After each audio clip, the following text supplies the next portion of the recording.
नमस्कार शेतकरी बांधवांनो, कर्जमाफीच्या संदर्भातली पुन्हा एकदा महत्त्वाची माहिती समोर आलेली आहे आणि ही माहिती शेतकऱ्यांना धक्का देणारी नक्कीच आहे। कारण आता असं की शेतकऱ्यांच्या कर्जमाफीला मोठी अडचण निर्माण झालेली आहे। कारण काय आहे, कोणत्या कारणामुळे आता कर्जमाफी थांबणार आहे, कोणती अडचण आलेली आहे, सविस्तर माहिती या व्हिडिओच्या माध्यमातून आपण जाणून घेणार आहोत। त्यामुळे हा व्हिडिओ तुम्ही शेवटपर्यंत बघा आणि आपल्या माझी माहिती या यूट्यूब चॅनलला सबस्क्राईब करा। शेतकरी मित्रांनो, शासनाने शेतकरी कर्जमाफीची प्रक्रिया सुरू केल्याने सहकार विभागाच्या पातळीवर हालचाली गतिमान झाल्या आहेत।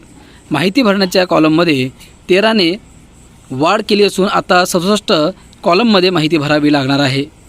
मात्र गेल्या 1.5 महिन्यांपासून गट सचिवांनी डे एंड व डायनॅमिक एंड करण्यास नकार दिल्याने पेच निर्माण झाला आहे।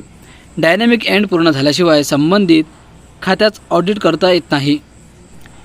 त्यामुळे शासनाने जून 2026 अखेर कर्जमाफी देण्याची घोषणा केली असली तरी सचिवांच्या संपावरच काम पुढे सरकणार आहे।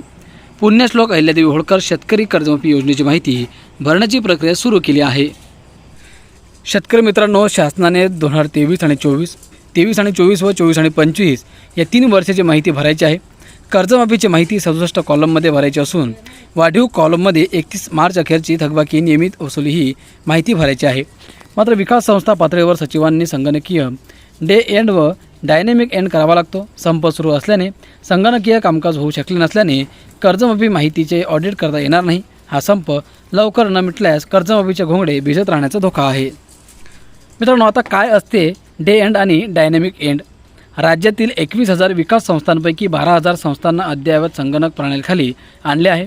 त्यामध्ये कोल्हापूर जिल्ह्यातील सर्वाधिक 1751 संस्थांचा समावेश आहे। सचिवांनी रोजच्या रोज संगणकीय माहिती भरणे व मार्च अखेरपर्यंत संगणकीय कामकाज पूर्ण करणे बंधनकारक असते।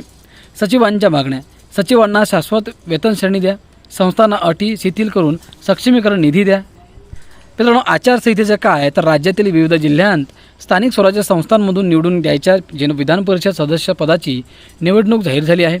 त्याचबरोबर राज्यातील 16 जिल्हा परिषद पंचायत समित्यांच्या निवडणुकाही होणार आहेत। या आचारसंहितेमध्ये कर्जमाफीचे पैसे शेतकऱ्यांच्या खात्यावर वर्ग होणार का, हेही महत्त्वाचं आहे। जिल्हा उपनिबंधकांनी घेतला आढावा।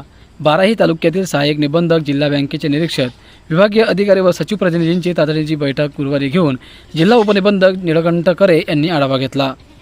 कर्जमाफी माहिती वाढीव 13 कॉलम तयार करून सादर करणे व तपासून घ्यायचे, परंतु 31 मार्च 2026चा डे एंड करायचा नाही, असा राज्य गट विकास संघटना व जिल्हा गट सचिव संघटनेचा निर्णय झाला आहे। 27 मार्च 2026 अखेर डाटा भरून डे एंड करण्याच्या सूचना यापूर्वी दिलेल्या असताना देखील अद्याप बऱ्याच संस्थांनी केलेले नाही, तरी सचिवांनी त्याची पूर्तता करावी। तर मित्रांनो, अशा प्रकारे या कर्जमाफी संदर्भातली ही महत्त्वाची माहिती समोर आली होती।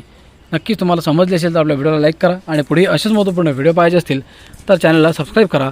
धन्यवाद।